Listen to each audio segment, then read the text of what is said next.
Bonjour tout le monde, bienvenue dans une nouvelle vidéo dédiée à Raspberry et retour d'expérience qu'on peut faire autour de Raspberry, la pratique de Ansible pour automatiser son infrastructure sur Raspberry. Donc on a vu pas mal de choses jusqu'ici. L'idée c'est d'apprendre un petit peu à utiliser des outils qui permettent d'automatiser sur son infra chez soi avec ses serveurs. Donc vous voyez que là on a déjà balayé pas mal de choses.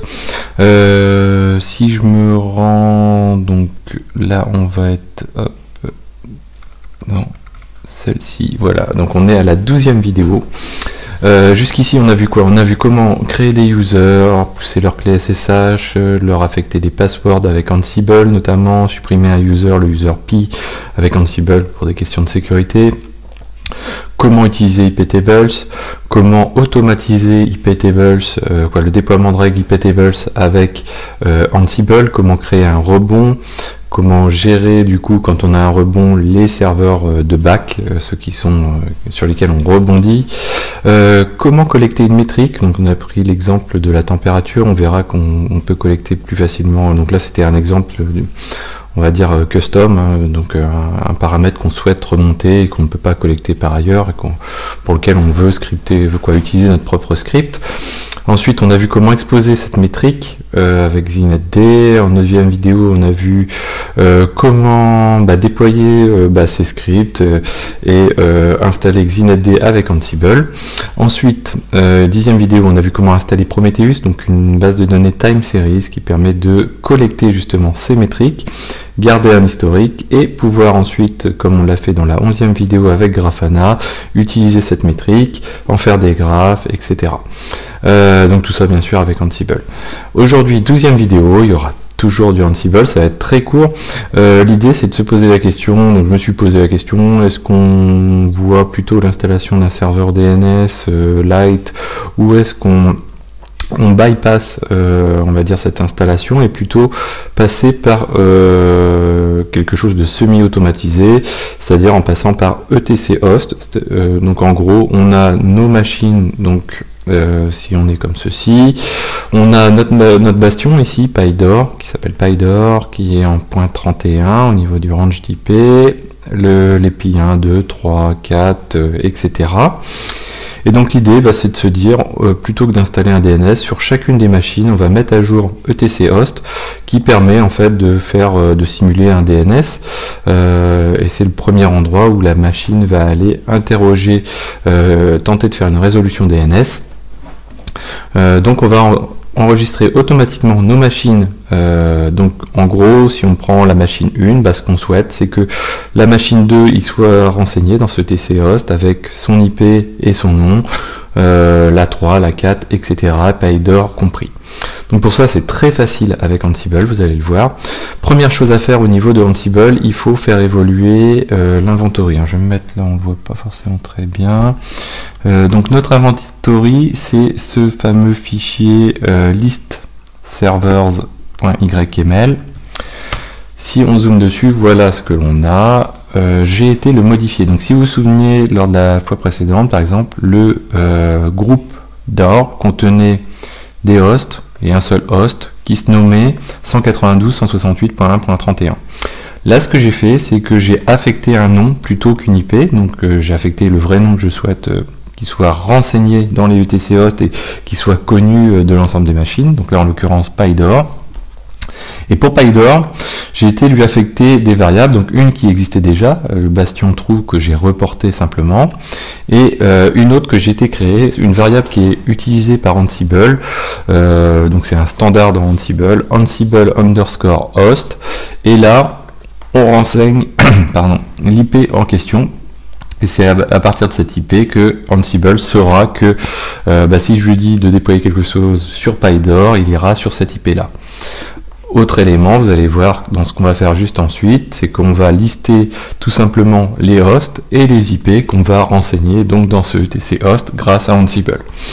J'ai fait la même chose au niveau du groupe back, qui lui contient la particularité, on l'a vu lors de la vidéo précédente, un sous-groupe ici, qui se nomme Monitoring GUI, dans lequel donc du coup on avait la 192.168.1.44, j'ai été tout simplement la nommer PyCat, et j'ai été l'affecter donc avec la fameuse variable Ansible host de cette manière-ci.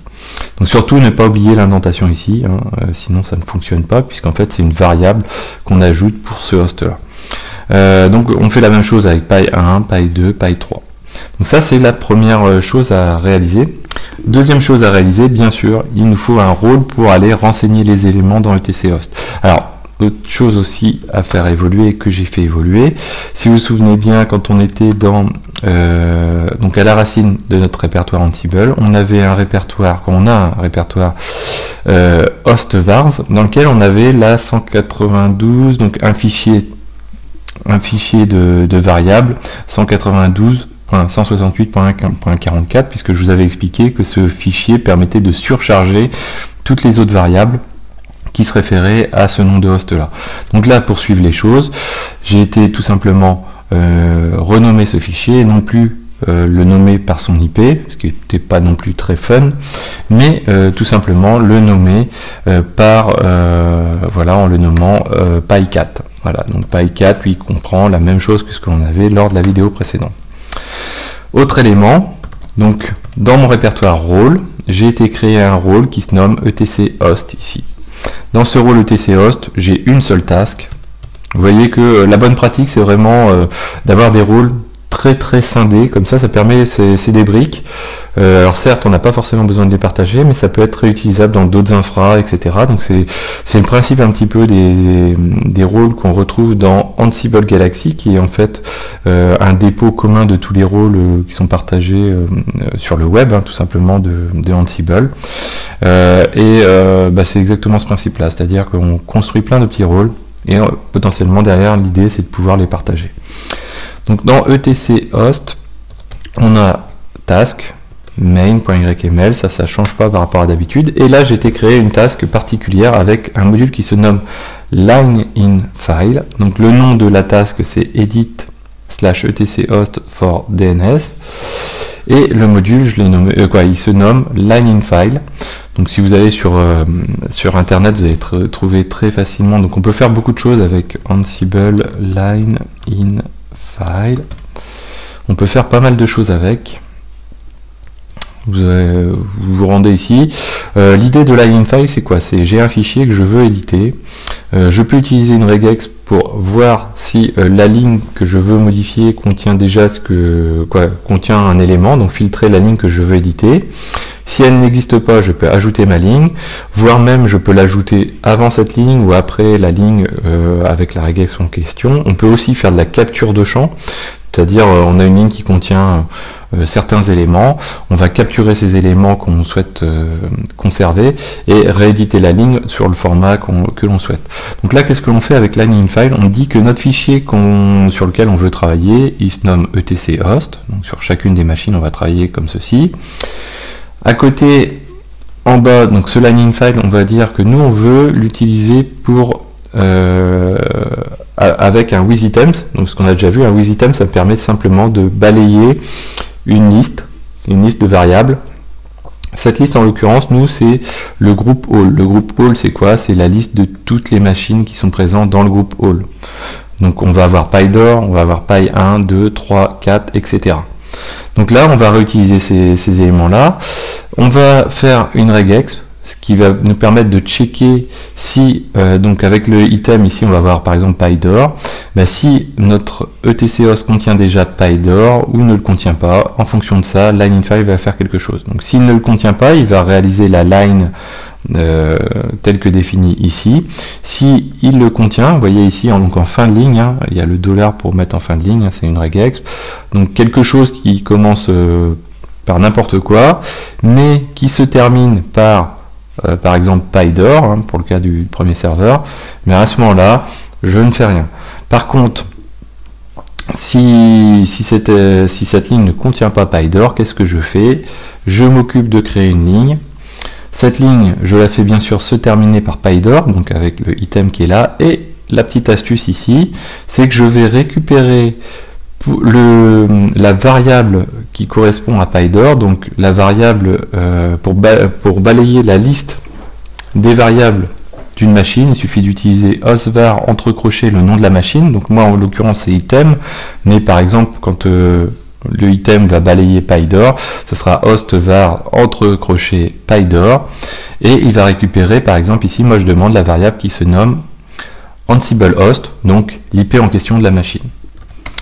Donc là on va jouer ceci, donc c'est assez simple, donc on va faire un Ansible-playbook-i ma liste d'inventaire, -k pour demander le password, -askvault pour demander la clé de déchiffrement, puisqu'en fait moi je rejoue, alors oui, ça c'est un autre élément, hop. J'ai été aussi éditer le install.yml et lui rajouter ici pour toutes les machines, donc dans la première partie, ici la deuxième partie, comme on l'avait vu lors de la vidéo précédente, elle est utilisée que pour le groupe monitoring GUI, donc que pour la machine .44.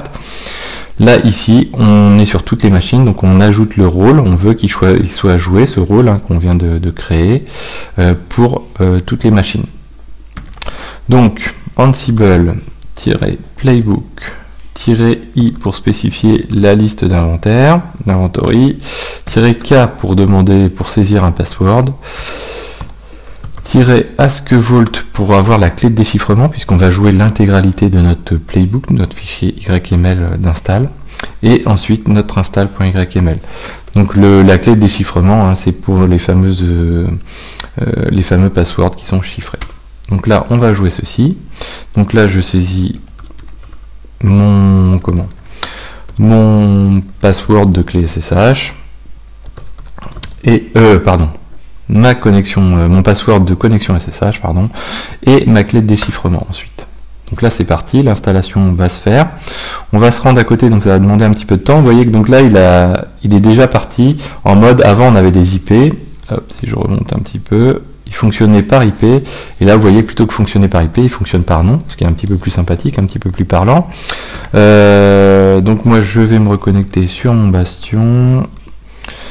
Hop.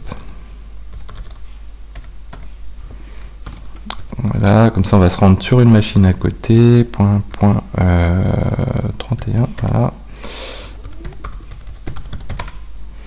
Voilà, et donc maintenant on va se rendre SSH 192.1.168.1.41 par exemple.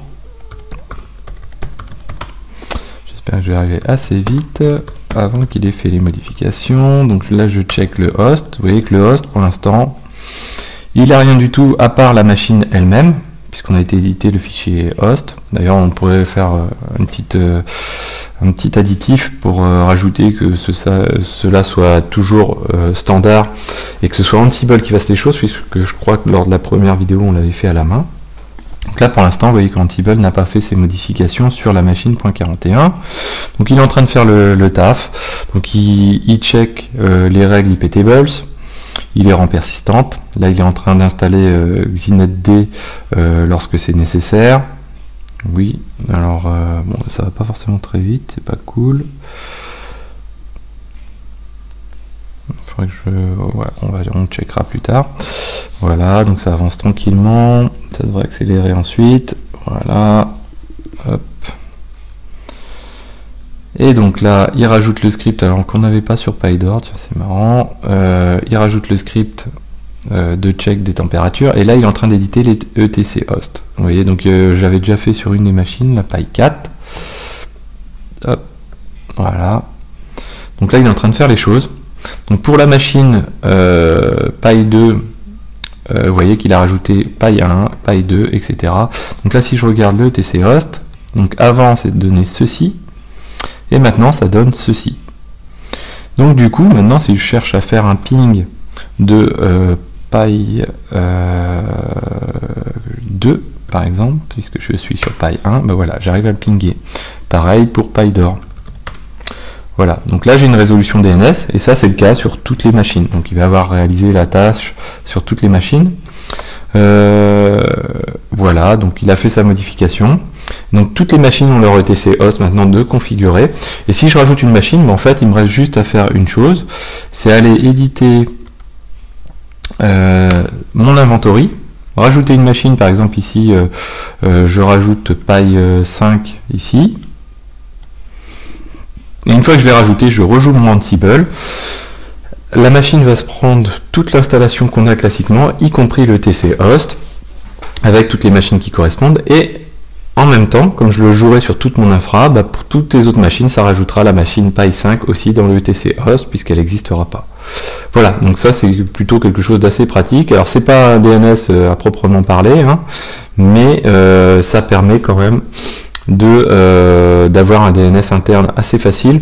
Si on n'a pas plus d'une dizaine de machines sur son infra, ça pose aucun problème de fonctionner comme ça. Et voilà, donc j'espère que cette vidéo vous a plu, n'hésitez pas à la partager et je vous dis à très bientôt sur Xavki.